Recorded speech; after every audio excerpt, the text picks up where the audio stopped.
Good morning to all of you. अभी तक हम कोऑर्डिनेट ज्योमेट्री के बेसिक्स पे बात कर रहे थे, स्लोप पे हमने बात की, स्ट्रेट लाइन के कंसेप्ट पे बात की, कुछ एनटीएससी के रिगार्डिंग हम क्वेश्चंस को डिस्कस करते हैं। प्रीवियस ईयर लगा लो, कुछ अच्छे क्वेश्चंस एनटीएससी के रिगार्डिंग है, तो इनको आप ध्यान से समझते चलेंगे। पहला क्वेश्चन मैंने बोर्ड पे लिखा हुआ है, consider the triangle O A B in x y plane. X y plane में, ये एक्स वाई प्लेन है, इसमें ट्राइंगल ओ ए बी, ये पॉइंट ओ है 0 0, एक पॉइंट है ए, वो ये एक्स है सॉरी, और ये वाई एक्सिस है। ये जो ए पॉइंट है ये एक्स एक्सिस पे लाई करेगा, क्योंकि इसके कोऑर्डिनेट में देखो वाई कोऑर्डिनेट 0 है, ठीक है। इसके बाद एक पॉइंट हम यहां लेके चलेंगे बी, फर्स्ट क्वाड्रेंट में कहीं लाई कर रहा होगा, √2,3। ये आपके पास है। आपने एक ट्राइंगल बना दिया, ये ट्राइंगल आपके पास है O A B. O A B एक ट्राइंगल है, ओ ए बी एक ट्राइंगल हमने बनाया, इसके अंदर एक square P Q R S is inscribed in a triangle. Square P Q R S is inscribed in a triangle. इस triangle में हमने एक स्क्वायर बना दिया, ये पी, ये क्यू, ये आर, ये S. Square is inscribed in a triangle P Q R S. एक square P Q R S is inscribed in a triangle O A B. O A B triangle में एक square आपने inscribe कर दिया। इस square की side बतानी है, इस स्क्वायर की साइड को मैंने ए माना, तो ये भी ए, ये भी ए और ये भी ए। इसके बाद इस एंगल को, अब आप ध्यान से समझना, इस एंगल को मैं थीटा ले रहा हूं और इस एंगल को, ये जो बाहर की साइड एंगल है, इसको मैं क्या ले रहा हूं, फाई।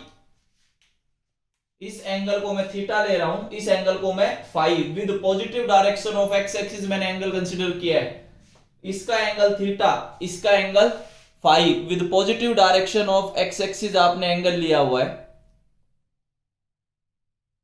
देखिए।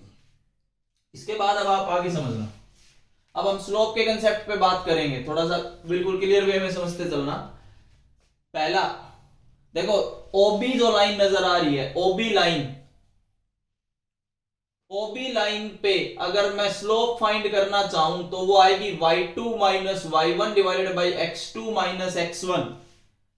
अब एक्चुअल में जो स्लोप होती है, स्लोप होती है tan theta is equal to y2 3 minus 0 divided by √2 minus 0। एक पॉइंट तो 0 0 है, तो यहां से आपके पास tan थीटा आ गया 3/√2, this is tan theta.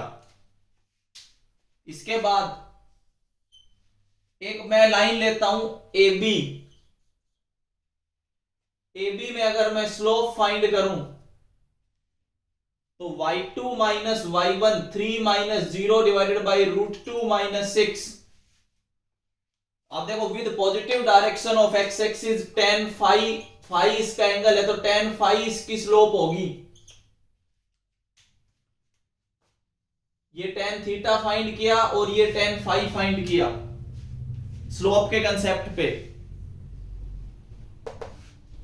With positive direction of x axis आपने एंगल कंसीडर करना है, ये एंगल थीटा, ये एंगल फाई। तो tan theta is equal to 3/√2, tan phi is equal to 3/√2 minus 6। इसे आगे देखिए, इसे आगे कैसे करना है वो समझा रहा हूं।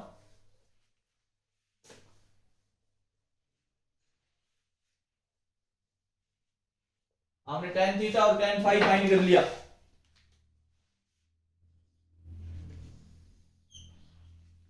इसके बाद देखिए, अब हम क्या करेंगे, इस ट्राइंगल में बात करते हैं। In triangle O S P,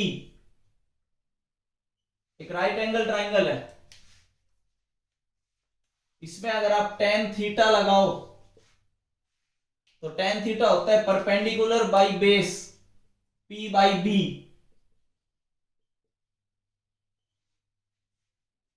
perpendicular मतलब a, बेस मतलब OP, और टेन थीटा की वैल्यू आपके पास है 3/√2। तो यहां से आपके पास ओपी आ जाता है, OP is equal to √2a divided by 3। ये आपके पास टेन थीटा आ गया, टेन थीटा की हेल्प से ओपी आ गया। अब हम दूसरे ट्राइंगल में चलते हैं। In triangle A Q R, इधर वाले ट्राइंगल में, इस वाले ट्राइंगल में A Q R, A Q R वाले ट्राइंगल में अगर इस एंगल की बात करें, ये जो एंगल नजर आ रहा है ये एंगल है 180 डिग्री -5। तो अगर मैं इसके हिसाब से बात करूं tan 180 डिग्री -5, तो परपेंडिकुलर बाई बेस, परपेंडिकुलर है क्यू आर, बेस है A Q, Q R divided by A Q. ये याद रखना, tan थीटा की वैल्यू होती है परपेंडिकुलर बाई बेस, और एंगल के सामने हमेशा परपेंडिकुलर होता है। तो एंगल के सामने इसमें ए था, बेस ओपी, इसमें एंगल के सामने ए और बेस क्यू ए। अब tan 180 -5 ये ट्रिग्नोमेट्री का एक रिजल्ट है, फिलहाल आप याद रखना, ट्रिग्नोमेट्री में और कवर हो जाएगा। ये -tan phi के इक्वल होता है। ट्रिग्नोमेट्री जब पढ़ोगे जब और क्लियर हो जाएगा, फिलहाल आप याद रखना tan 180 -5 -tan phi is equal to Q R मतलब a divided by A Q. अब tan phi की वैल्यू ये रही, अगर इसमें मैं माइनस को एडजस्ट करूं तो we get 3 divided by 6 -√2 is equal to a divided by A Q. अगर आप यहां से ए क्यू फाइंड करेंगे तो a इंटू 6 -√2 डिवाइडेड बाई 3, ये आपके पास ए क्यू आएगा। आपने ओपी फाइंड कर लिया, आपने ए क्यू फाइंड कर लिया। ट्रिग्नोमेट्री और स्लोप के कंसेप्ट से मैं पहुंचा हूं इस पे, ठीक है। OQ OP आपके पास आ गया, AQ आपके पास आ गया। अब आप अगर ध्यान से समझो तो यहां से लेके यहां तक की डिस्टेंस 6 यूनिट है। अगर आप देखो तो यहां से लेके यहां तक की डिस्टेंस 6 यूनिट है। इस 6 यूनिट में आपको 3 पार्ट नजर आ रहे होंगे। कौन कौन से देखिए, मैं क्या कह रहा हूं, OA की वैल्यू 6 है यहां पे। OA अगर 6 है तो OA का मतलब OP plus PQ plus AQ, ये कितना है 6। OP plus PQ plus AQ is equal to 6। OP का मतलब √2a/3, PQ का मतलब A, AQ का मतलब A into 6 -√2 divided by 3 is equal to 6। अगर मैं यहां से एलसीएम लूं, एलसीएम आया 3, √2a प्लस 3a, इसको अंदर मल्टीप्लाई किया plus 6a -√2a is equal to 6। √2a से √2a cancel, we get 9a is equal to 18, we get a is equal to 2 is the answer. Square की side 2 होगी। थोड़ा बहुत trigonometry के result हैं। एक ट्रिग्नोमेट्री का रिजल्ट तो मैंने ये यूज किया है, tan 180 डिग्री माइनस थीटा, अगर या फाई जो भी लिखा था ये इसके इक्वल होता है -tan phi। एक तो ये याद रखना, जो फिलहाल हम यूज कर रहे हैं, हो सकता है अपना समझ पाए हो, ट्रिग्नोमेट्री अभी पढ़ाई नहीं है। और इसके अलावा एक रिजल्ट मैंने ये यूज किया, tan थीटा जो होता है वो होता है perpendicular divided by base. Pandit Badri Prasad हर हर बोले सोना चांदी तोले के कंसेप्ट से अगर आप tan थीटा फाइंड करें तो परपेंडिकुलर बाई बेस, और एंगल के सामने हमेशा परपेंडिकुलर होता है, दूसरे वाला हमेशा बेस होता है, हाइपोटेन्यूज फिक्स होती है। इन दो कंसेप्ट्स के अलावा कोई ऐसी नई चीज यूज नहीं की है जो आपको लगे कि कोऑर्डिनेट ज्योमेट्री के कंसेप्ट से बाहर हम चले गए। ये इसका आंसर आएगा 2। एक बार मैं यहाँ पे रुक के जो बच्चे लाइव क्लास में जुड़े हुए हैं उनसे पूछना चाहूंगा कि जिस बच्चे को बिल्कुल क्लियर बोर्ड नजर आ रहा है, साउंड क्लियर है, क्वेश्चन समझ आ गया, रेज योर हैंड।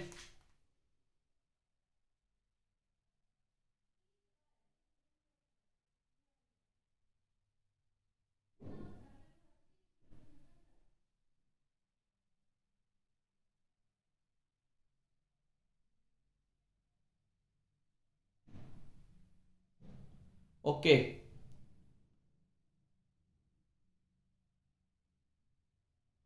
ठीक है, अगला क्वेश्चन देखते हैं। देखिए हमारे पास टाइम थोड़ा कम रहता है, क्वेश्चन ज्यादा है।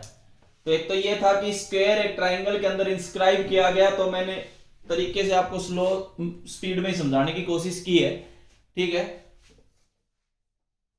अगला क्वेश्चन देखिए।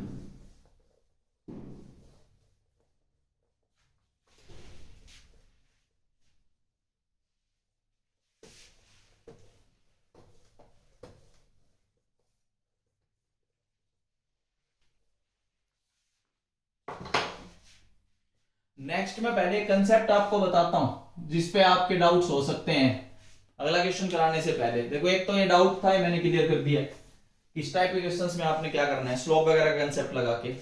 दूसरा आपने एक ये याद रखना है, in any triangle other than equilateral,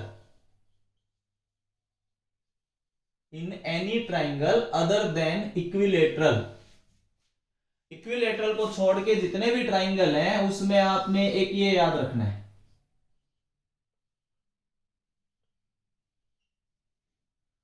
O N G सी, ये सीक्वेंस याद रखनी है, ओ एन जी सी। हमेशा एक स्ट्रेट लाइन में होते हैं। ओ स्टैंड्स फॉर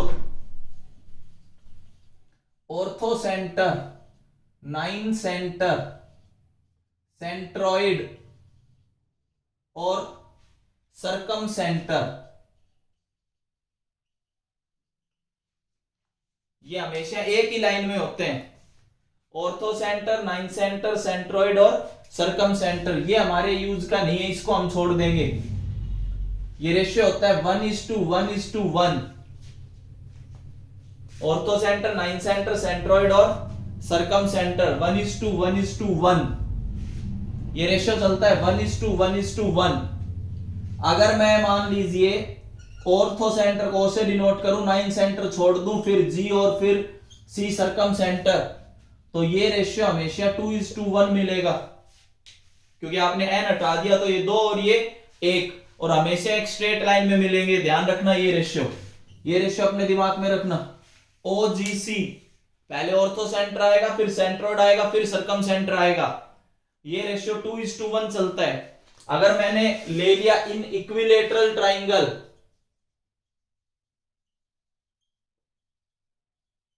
अगर आप इक्विलेटरल ट्राइंगल की बात करें तो ऑर्थो सेंटर,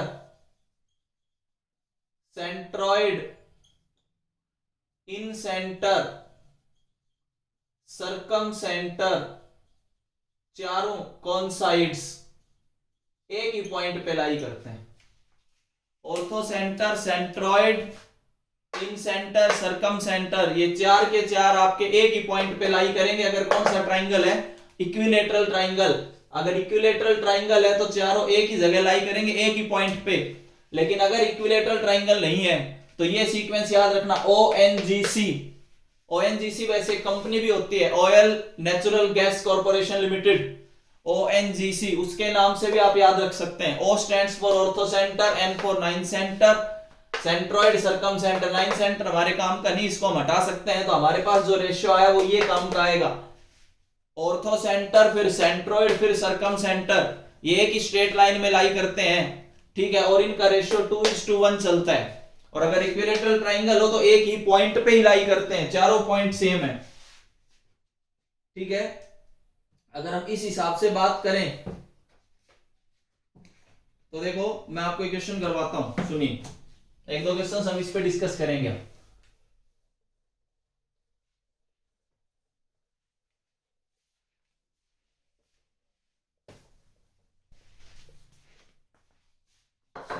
मान लो आपसे ये पूछा गया, find the incentre of triangle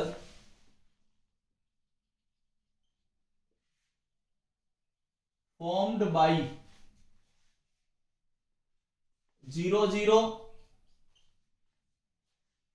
5, 12 and 16, 12. Find the in center of triangle formed by 0, 0, 5, 12 और 16, 12. मैं कोऑर्डिनेट्स लेके चलता हूं। पहला है 0 0, फिर 5 12 और फिर 16 12। ये आपके पास कोऑर्डिनेट्स गिवन है। अब आप सबसे पहले बात करेंगे तीनों साइड्स की। देखो इन सेंटर फाइंड करने के लिए हमें यह भी पता है कि A X one plus B X two plus C X three divided by A plus B plus C. ऐसे y के कोऑर्डिनेट हमें साइड तो फाइंड करनी है। a के सामने की साइड को मैं a लेता हूं, b के सामने की साइड को b और c के सामने की साइड को c। अगर हम a की बात करें तो अंडर रूट ऑफ, अगर a की बात करें मतलब bc, तो 16 माइनस 5 का स्क्वायर प्लस 12 माइनस 12 का स्क्वायर का अंडर रूट, ये आपके पास आता है। अब 12 माइनस 12 0, ये तो हट गया। अगर आप इसकी बात करें 16 में से 5 गए 11 का स्क्वायर, और ये कितना आ जाएगा 11। ऐसे ही अगर हम बात करें बी साइड की तो अंडर रूट ऑफ 16 माइनस 0 का स्क्वायर प्लस 12 माइनस 0 का स्क्वायर। एक पॉइंट आपके पास 0 0 है, एक 5 12 है और एक 16 12 है, सॉरी हाँ 16 12। तो आपने पहले साइड निकालने की कोशिश की, 16 माइनस 5 प्लस 12 माइनस 12 इस तरीके से किया। तो अब आप इसको अगर सोल्व करते हैं तो 16 का स्क्वायर प्लस 12 का स्क्वायर, ये आप फाइंड कर लेंगे। अगर हम सी साइड की बात करें तो 5 माइनस 0 का स्क्वायर प्लस 12 माइनस 0 का स्क्वायर। अगर हम इसकी बात करें तो वी गेट 25 प्लस 144, ये तो 13 आ जाता है। ए आपके पास आ गया, बी आपके पास, आप फाइंड कर लेना, कैलकुलेशन में नहीं कर रहा हूं, और सी आप कर लोगे। ठीक है, नाउ अब हमें क्या फाइंड करना था, incentre. Incentre find करने के लिए हम क्या कंडीशन लगाएंगे, A X one plus B X two plus C X three divided by A plus B plus C comma A Y one B Y two C Y three divided by A plus B plus C. A आपके पास है, B आपके पास है, सी आपके पास है। x1 y1 ये रहे, ये आपके पास x2 y2 और ये आपके पास x3 y3। आप वैल्यूज रख देना, मैंने आपको इन सेंटर निकालने का तरीका समझा दिया है। अगर आप वैल्यूज रखते हो तो देखो इन सेंटर निकालने के लिए आपको यहां तक तो पहुंचना ही पड़ेगा।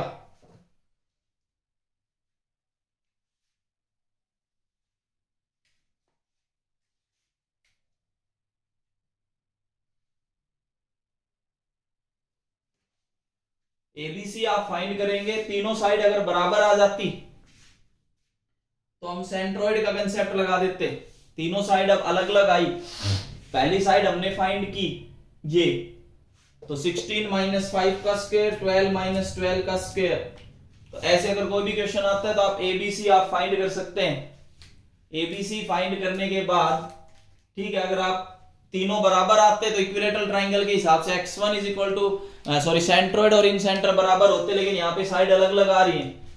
तो अगर साइड अलग अलग आ रही है तो इन सेंटर का ये कंसेप्ट आप इस पे कर लेंगे, आगे कैलकुलेशन आप कर लेना। देखिए next,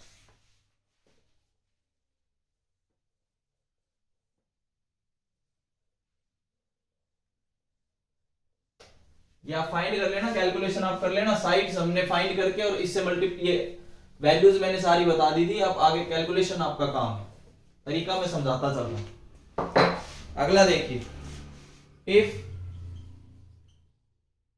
centroid and सरकम centre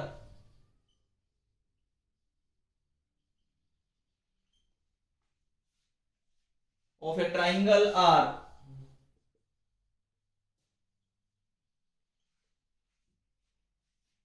three comma 3 and 6 comma 2 respectively,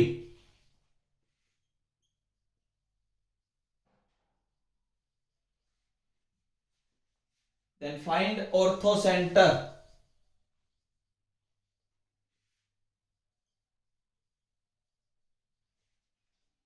The centroid and circumcenter of a triangle are 3,3 and 6,2 respectively. अब देखो अभी अभी समझाया था वही सेम कंसेप्ट हम लगाएंगे. O G C और ये रेशियो होता है 2:1. अगर आप ऑर्थोसेंटर में फाइंड करना है, इसके कोऑर्डिनेट्स में अल्फा बीटा मान लेता हूं.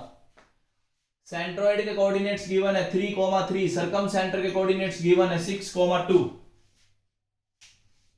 अब ये जो रेशियो होता है ये 2:1 बाई सेक्शन फॉर्मूला. अगर आप सेक्शन फॉर्मूला अप्लाई करें तो देखिए जी के कोऑर्डिनेट्स आप फाइंड कर सकते हैं कैसे. 2 इधर मल्टीप्लाई होगा 12 प्लस अल्फा डिवाइडेड बाई 3 और y के साथ करोगे तो 4 प्लस बीटा डिवाइडेड बाई 3. ये आपके पास सेंट्रोइड है. अब एक्चुअल में अकॉर्डिंग टू क्वेश्चन जो सेंट्रोइड के कोऑर्डिनेट्स है वो 3 है. इसका मतलब 12 plus alpha divided by 3 is equal to 3. 4 plus beta divided by 3 is equal to 3. Alpha is equal to -3 और बीटा इज इक्वल टू 5. तो जो ऑर्थो सेंटर आया उसके कोऑर्डिनेट्स आए -3,5. लेकिन आपको ये याद रखना पड़ेगा कि ये रेशियो 2:1 है जो अभी समझा रहा था. ONGC. आगे देखिए, आगे हम काम करते हैं.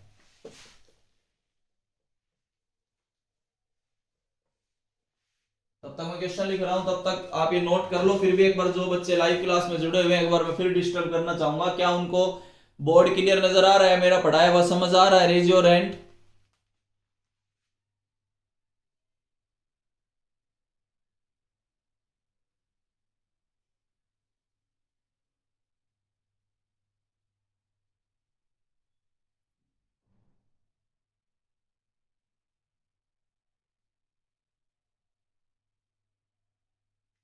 ओके, देखिए नेक्स्ट.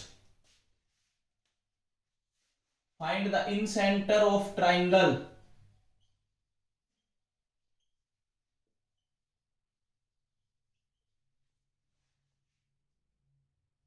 with vertices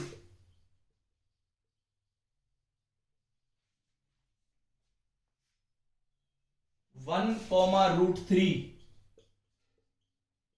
0,0 and 2,0.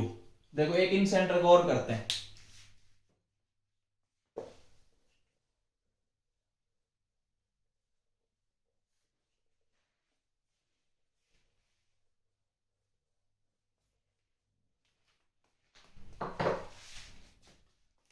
देखिए ये कैसे करना है समझो. ये ट्राइंगल है ए जिसके कोऑर्डिनेट्स 0, 0, बी जिसके कोऑर्डिनेट्स 1√3 और सी जिसके कोऑर्डिनेट 2, 0. अब ए के सामने की साइड को आप ए लेते हैं, बी के सामने की साइड को बी और सी के सामने की साइड को सी. अब हम क्या करेंगे, सबसे पहले ए फाइंड करते हैं जिसको कि आपने बीसी लिखा हुआ है. Under root of distance formula अगर आप लगाते हैं तो आया 2 - 1 का स्क्वायर प्लस 0 - √3 का square. We get √4, we get 2. दूसरी साइड जो है वो बी जिसको AC लिखा हुआ है. अंडर रूट ऑफ 2 - 0 का स्क्वायर प्लस 0 - 0 का स्क्वायर, वी गेट 2. थर्ड जो साइड है C जिसको लिखा हुआ है, C है AB. अंडर रूट ऑफ 1 - 0 का स्क्वायर प्लस √3 - 0 का स्क्वायर, ये भी क्या आएगी 2. अब इस केस में क्या आ गया, A is equal to B is equal to C is equal to 2. देखो पिछला एक क्वेश्चन मैंने कैलकुलेशन नहीं की तो उसमें छोड़ दिया था कि वो एक समझाने का यही उसका मेन मकसद था कि उस क्वेश्चन में क्या है कि इक्विलेटरल ट्राइंगल नहीं था. तो इन सेंटर निकालने का तरीका जो हम करते हैं वो करते आ रहे हैं. ax1 plus by1 plus c sorry bx2 plus cx3 divided by a plus b plus c, वो मैंने लिख के समझा दिया था आपको. लेकिन कुछ क्वेश्चंस ऐसे भी हैं जिनमें हम कैलकुलेशन आसान कर सकते हैं. ये जो ट्राइंगल नजर आ रहा है, इस ट्राइंगल में आप ये लिख सकते हो, this implies triangle ABC is equilateral triangle. जो आपके पास एबीसी आया, इक्विलेटरल ट्राइंगल आया, अगर ये इक्विलेटरल ट्राइंगल है तो इसका मतलब ये क्लियर है कि इन सेंटर जो फाइंड करना है वही सेंट्रोइड होगा। इस केस में इन सेंटर और सेंट्रोइड बराबर होंगे, क्योंकि इक्विलेटरल ट्राइंगल का सेंट्रोइड फाइंड कर देंगे तो वही इन सेंटर आएगा। अब सेंट्रोइड फाइंड करने के लिए तो हम ये कर सकते हैं x1 plus x2 plus x3 by 3, y1 plus y2 plus y3 by 3। पहले क्वेश्चन में इसमें फर्क समझ आ गया होगा आपको, उसमें तो पूरी कैलकुलेशन करनी पड़ी थी। इसमें हम डायरेक्ट सेंट्रोइड को इन सेंटर लिख सकते हैं क्योंकि ये एक इक्विलेटरल ट्राइंगल है। अगर आप सेंट्रोइड को इन सेंटर लिख सकते हैं तो यहाँ पे जो आई आया वो क्या है, 0 प्लस 1 प्लस 2 डिवाइडेड बाई 3 और 0 plus root 3 plus 0 divided by 3। तो आपके पास इन सेंटर आएगा 1, 1 बाई रूट 3। अगर आप इन सेंटर फाइंड करेंगे तो वी गेट 1, 1 बाई रूट 3। तो इक्विलेटरल ट्राइंगल, देखो साइड्स तो हमें तब भी निकालनी होती है, पिछले क्वेश्चन में भी तो हमने साइड निकाली थी, लेकिन वो इक्विलेटरल ट्राइंगल नहीं आया था। तो मैंने कहा था आप इस तरीके से आप आगे कर लेना, कैलकुलेशन आप कर सकते हैं। इसमें क्या है, इक्विलेटरल ट्राइंगल आ गया, इक्विलेटरल ट्राइंगल आते ही हमें इन सेंटर का मतलब सेंट्रोइड फाइंड कर दो सीधा। सेंट्रोइड और इन सेंटर बराबर होते हैं इक्विलेटरल ट्राइंगल के केस में, तो सेंट्रोइड निकालना ज्यादा आसान है।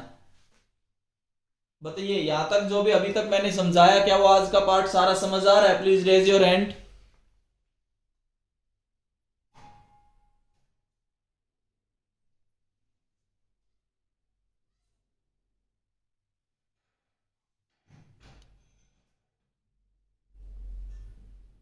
ओके, देखिए और आगे हम बात करेंगे। देखिए इससे आगे चलते हैं।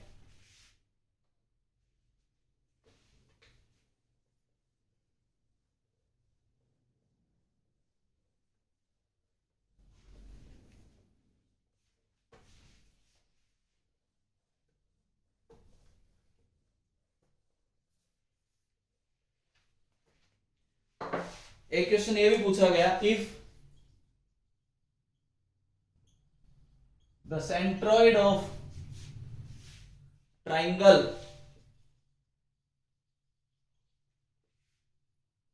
formed by, if the centroid of triangle formed by points, पहला पॉइंट है a कोमा b, दूसरा पॉइंट है b कोमा c एंड तीसरा पॉइंट है c comma a, is at origin, ये ओरिजिन पे है, then a cube plus B cube plus C cube is equal to, चार ऑप्शंस आपको दिए गए। पहला ऑप्शन ए बी सी, दूसरा option a plus B plus C, तीसरा ऑप्शन 3abc और डी ऑप्शन 0।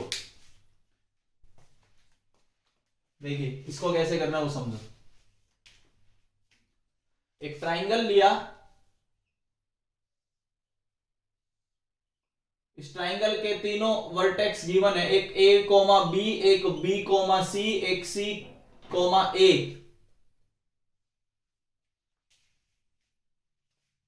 इसका जो सेंट्रोइड है g जो सेंट्रोइड है वो सेंट्रोइड आपका ओरिजिन पे है 0,0, ये बोला गया है। अब हम क्या करेंगे, सेंट्रोइड के हिसाब से तो हमें ये पता है कि ये होता है x1 plus x2 plus x3 by 3, y1 plus y2 plus y3 by 3। अब इसके हिसाब से अगर आप अप्लाई करें तो we get a plus B plus C divided by 3, और इसमें भी आपको यही मिलेगा a plus B plus C divided by 3। अब इसको अकॉर्डिंग टू क्वेश्चन जो सेंट्रोइड है वो तो 0,0 है, अगर 0,0 है तो इसका मतलब we get a plus B plus C is equal to 0। हमें ये मिल जाएगा कि a plus B plus C 0 आ गया। एज वी नो दैट हमें ये पता है पॉलिनोमियल का एक रिजल्ट होता है if a plus B plus C is equal to 0 then a cube plus B cube plus C cube किसके इक्वल आएगा 3abc। ये पॉलिनोमियल का डायरेक्ट रिजल्ट है, तो यार आंसर इज 3abc। आपके पास जो आंसर आएगा वो ये आएगा 3abc। इस तरीके से आप क्वेश्चंस को कर सकते हैं, फटाफट इनको नोट करते चलना।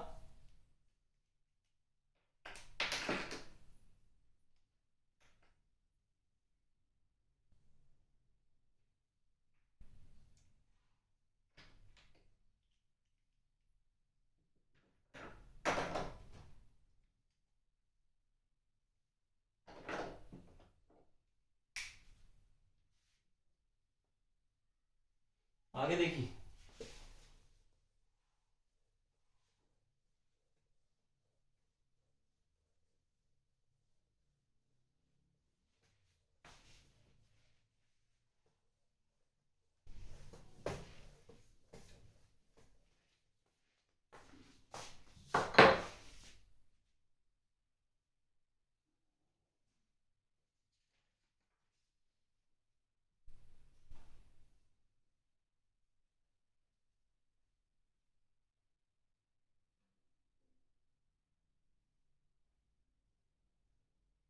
नेक्स्ट अगर हम करें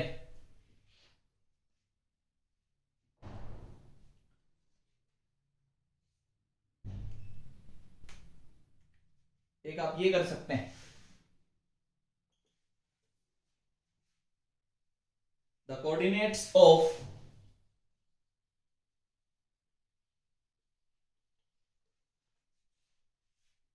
one end of diameter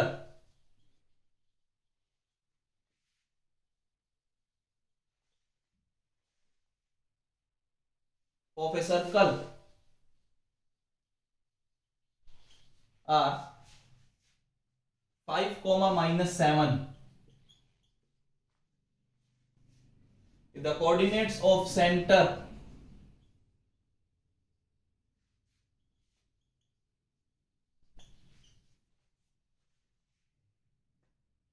be 7, 3.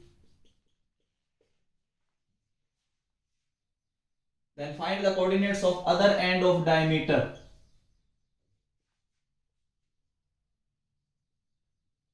Coordinates of other end of diameter. देखिए इसको एक फटाफट इसको डिस्कस करते हैं। इसके बाद जो कल की क्लास हमारी रहेगी उसमें क्या है कि हम स्ट्रेट लाइन के रिगार्डिंग और क्वेश्चंस डिस्कस करेंगे। ये आपके पास एक डायमीटर है ए बी, अगर डायमीटर है तो सेंटर इस पे लाई कर रहा होगा, वो ए बी का मिड पॉइंट होगा। सेंटर आपके पास गिवन है 7, 3। ए के कोऑर्डिनेट्स में मान सकता हूं 5, -7। अल्फा बीटा इसके मैंने मान लिया अदर एंड ऑफ डायमीटर। अब हम क्या लिखेंगे, ओ जो है वो सेंटर है, इसका मतलब ओ जो है वो mid point of A B है। तो बाय मिड पॉइंट फॉर्मूला, अगर आप मिड पॉइंट फॉर्मूला अप्लाई करते हैं तो देखिए 5 प्लस अल्फा डिवाइडेड बाई 2 वो 7 के इक्वल आना चाहिए, और -7 प्लस बीटा डिवाइडेड बाई 2 वो 3 के इक्वल आना चाहिए। 7 2 14, 14 में से 5 गए 9, तो अल्फा की वैल्यू 9 आएगी, और बीटा इज इक्वल टू कितना आ जाएगा यहाँ पे 13। तो ये जो कोऑर्डिनेट्स हैं ये क्या आएंगे 7, 13। थोड़ा बहुत मैंने आज स्लोप के रिगार्डिंग ये क्वेश्चन कराया, ऑर्थो सेंटर ओएनजीसी के कंसेप्ट को बताया, इक्विलैटरल ट्रायंगल के कंसेप्ट को बताया, ठीक है। इस तरीके से एक मिड पॉइंट फॉर्मूला के कंसेप्ट को बताने की कोशिश की। इससे आगे हम और अभी 1-2 दिन क्वेश्चन से डिस्कस करेंगे, अभी स्लोप के और करेंगे। स्ट्रेट लाइन के कंसेप्ट्स पे अभी मैं गया नहीं हूं, उसको भी मैंने कंसेप्ट आपको बता दिया, क्वेश्चंस उसके रह रहे हैं, ठीक है। इससे आगे हम कंटिन्यू नेक्स्ट वीडियो में करेंगे। Thank you.